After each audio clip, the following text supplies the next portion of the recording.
Ada uang, ada ranjang. Wanita tunasusila tidak mengenal kata munafik. Dia bekerja untuk menghidupi dirinya, meskipun jalannya salah. Tidak ada seorang pria yang bisa hidup dengan wanita tunasusila jika tidak ada uang. Ya, seperti film Alice yang rilis pada tahun 2011, menceritakan seorang jurnalis yang akan menyelesaikan artikelnya tentang dua wanita tunasusila. Tahan dulu, karena gue mau ngucapin selamat datang buat kalian para jojoran, jomblo-jomblo pengangguran yang kesepian. Sekarang gak usah ngerasa kesepian karena ada gue yang bakal nemenin kejombloan kalian. Oke, langsung saja, let's go cerot!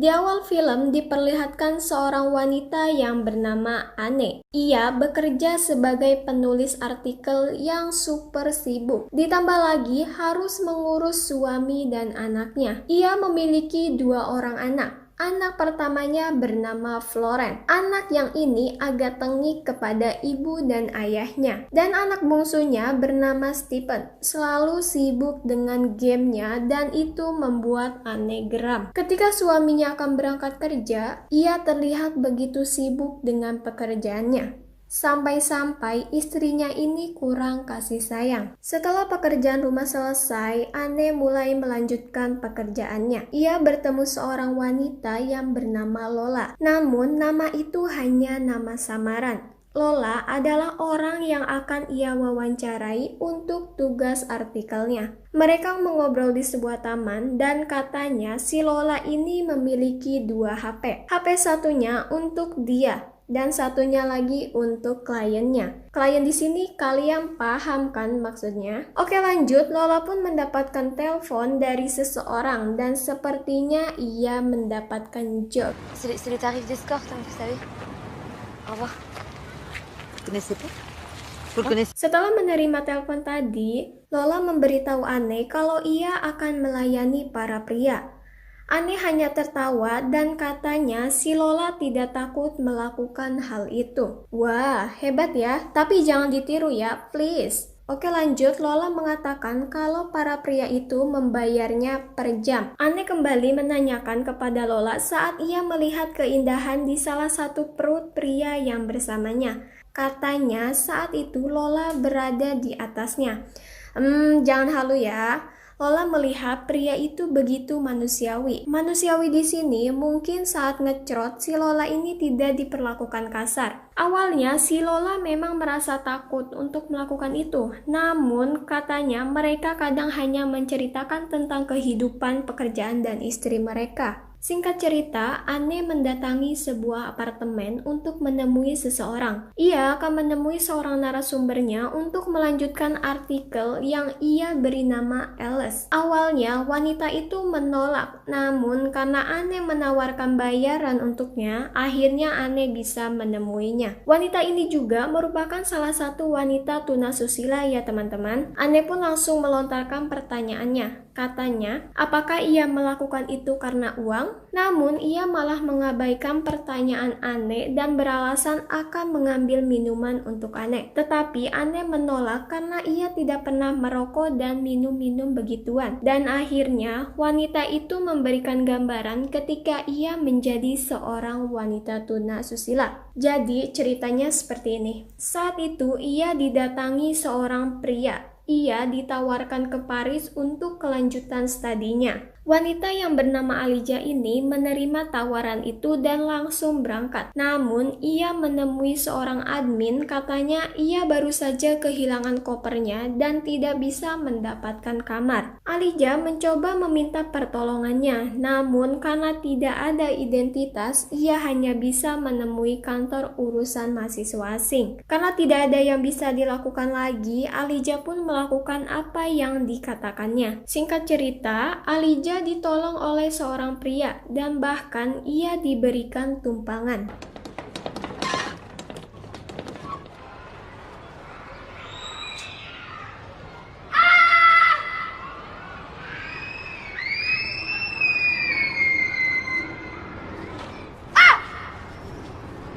Saat Saat itu mereka mengobrol di loteng dan Alija menanyakan, "Apa kau melakukannya untuk bobo bersamaku?" Dan pria itu menjawab, "Oh tentu." Mungkin dari situlah kejadian yang membuat ia menjadi seorang wanita tunasusila. Setelah ia menceritakan itu, Anne kembali melontarkan pertanyaannya. "Seperti apa pria yang kau cari? Kau ingin yang bagaimana?" Dan Alija kembali menceritakan saat ia bersama pria itu.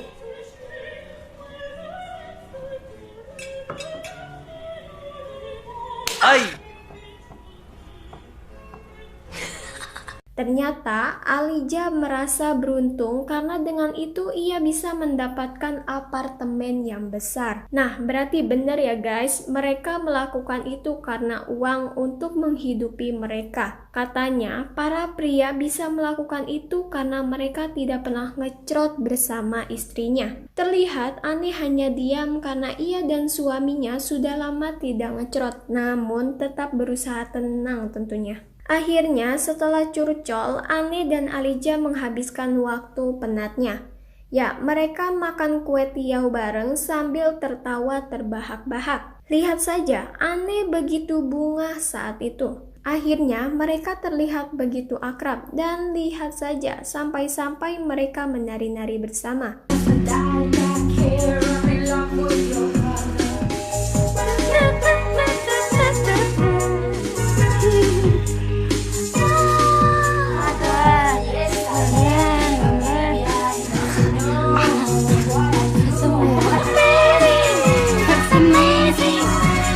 Setelah menyelesaikan pekerjaannya, Anne pulang untuk menuntaskan artikelnya. Dan sepertinya Anne mulai bergairah. Ya, ia mulai meremas bagian T tambah T.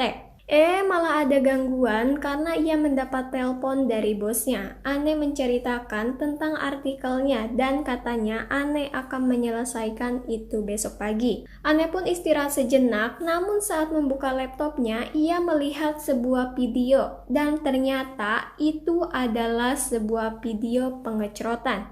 Karena videonya gelap, jadi gue gak bisa nunjukin adegannya. Singkat cerita, setelah melihat video itu, Anne langsung rebahan dan sambil senyum-senyum sendiri. Entah apa yang terjadi, sepertinya ia mulai terhasut oleh para narasumbernya. Yang tadinya tidak bisa minum-minum, kini akhirnya Anne mencoba melakukannya.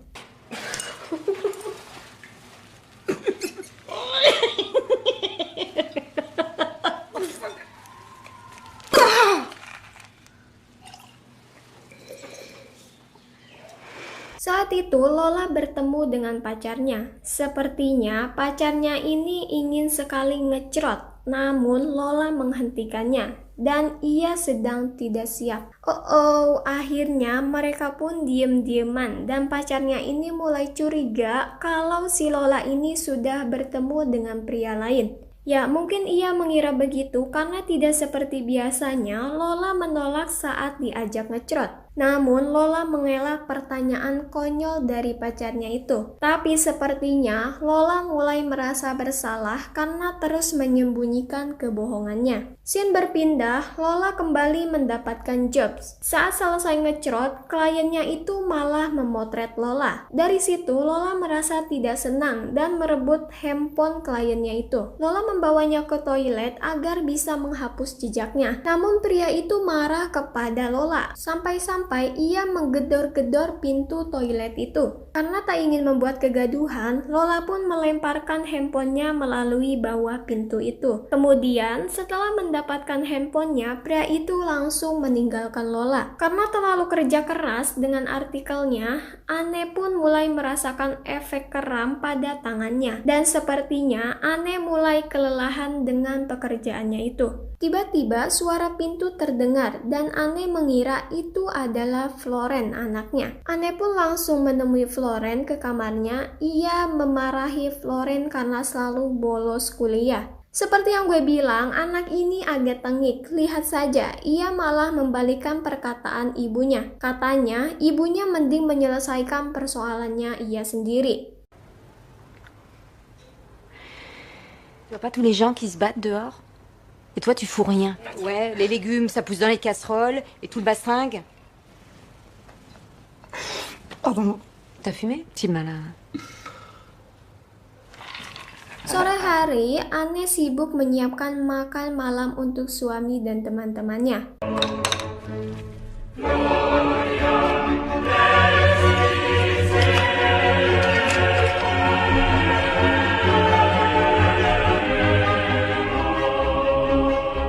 Sin kembali ke Lola. Ia kembali mendapatkan jobsnya. Saat itu, Lola sedang menjilati cermin dengan disaksikan oleh Om-Om. Dan tak lama, Om-Om itu mulai bereaksi. Dengan botol hijau yang ada di tangannya, ia menghampiri Lola. Namun kali ini berbeda dengan adegan yang biasanya. Sedikit linu karena botol itu dimasukkan ke lubang anunya Lola. OMG, rasanya anjing banget. Terkadang tidak semua pria itu baik. Dan buat kalian, para lelaki, kalau sedang tidak ingin, jangan memaksakan, apalagi sampai menyakiti wanita seperti itu. Gue ngerasa kasihan ngeliat si Lola digituin, sumpah si Om jahat. Singkat cerita, Anne merasa terangsang, dan wanita kesepian ini melakukan pengencrotan mandiri. Ia begitu menikmati, dan terlihat sangat nikmat. Oh, ternyata tanpa suami pun Anne bisa ngecrot. Tiba-tiba pengencrotannya harus terhenti karena suami dan anak bungsunya pulang. Anne pun langsung melanjutkan masaknya yang tadi tertunda.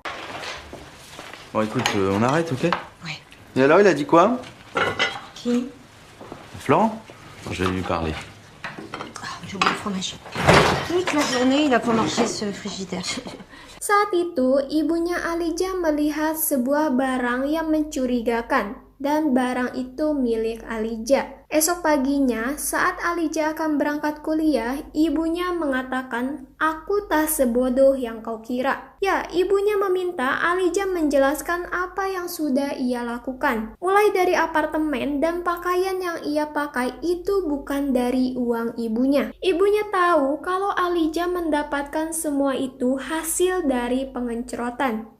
Namun, Alija mengabaikan perkataan ibunya dan tetap pergi kuliah. Kali ini, Anne terlihat berbeda dengan pakaian yang ia kenakan. Lihat saja, dengan gaun hitamnya, Anne begitu seksi dan membuat suaminya terpesona. Ini adalah trik para istri untuk menyenangkan hati para suami. Makan malam pun tiba. Saat sedang makan, Anne hanya terdiam di tengah-tengah hangatnya pertemuan malam itu. Ia tidak ikut berbincang dengan mereka. Namun anehnya Anne tiba-tiba tersenyum dan pandangannya tertuju pada seseorang. Ia terus memandanginya dan sepertinya Anne berhalu tentang artikelnya. Sehingga pria-pria yang ada di hadapannya itu adalah orang-orang yang pernah melakukan pengencrotan dengan narasumber yang ada di artikelnya. Cukup mengherankan memang, namun itu hanya bayangan Anne karena terlalu over dengan artikelnya. Dan setelah sadar, Anne malah meninggalkan meja makan itu. Suaminya pun mencoba mengejarnya, namun di sisi lain ia harus menjaga image kepada teman-temannya. Sepertinya Anne memang benar-benar stres dengan semuanya. Entah karena kurang perhatian dari suaminya atau pekerjaan yang memberatkan. Selesai pup, sambil menaikkan resletingnya, Anne menghampiri suaminya dan terlihat seperti ingin bercumbu. Ia mulai mengelus pipi suaminya. Baru saja menyosor ke bawah, suaminya menolaknya. Oh, kasihan. Esok paginya, keluarga kecil itu berkumpul untuk sarapan. Awalnya, Anne tidak bisa memandang suaminya setelah kejadian semalam. Sepertinya ia merasa suaminya sudah bosan dengannya. Namun, karena melihat kedua anaknya, ia harus memikirkan masa depan mereka. Anne mencoba melupakan kejadian itu dan melanjutkan semuanya untuk keharmonisan keluarganya. Film pun berakhir. Ya, itulah tadi ulasan film di balik para wanita yang mencari kebahagiaan yang memberikan keperawanannya untuk para suami gabut. Memang hanya untuk uang, namun dengan uang mereka bisa mendapatkan apa yang mereka mau. Tapi satu hal yang harus kalian tahu, kalian para istri harus bisa membuat suami kalian nyaman dengan keberadaan kalian. Dan begitu pun sebaliknya, kalian para suami harus bisa membahagiakan istri-istri kalian. Bukan saat bosan, kalian malah memilih wanita lain untuk kalian nikmati. Itu tidak boleh ya. Gue harap kalian bisa menjadi orang-orang baik. Amin. Oke, sampai di sini dulu. Thanks for watching and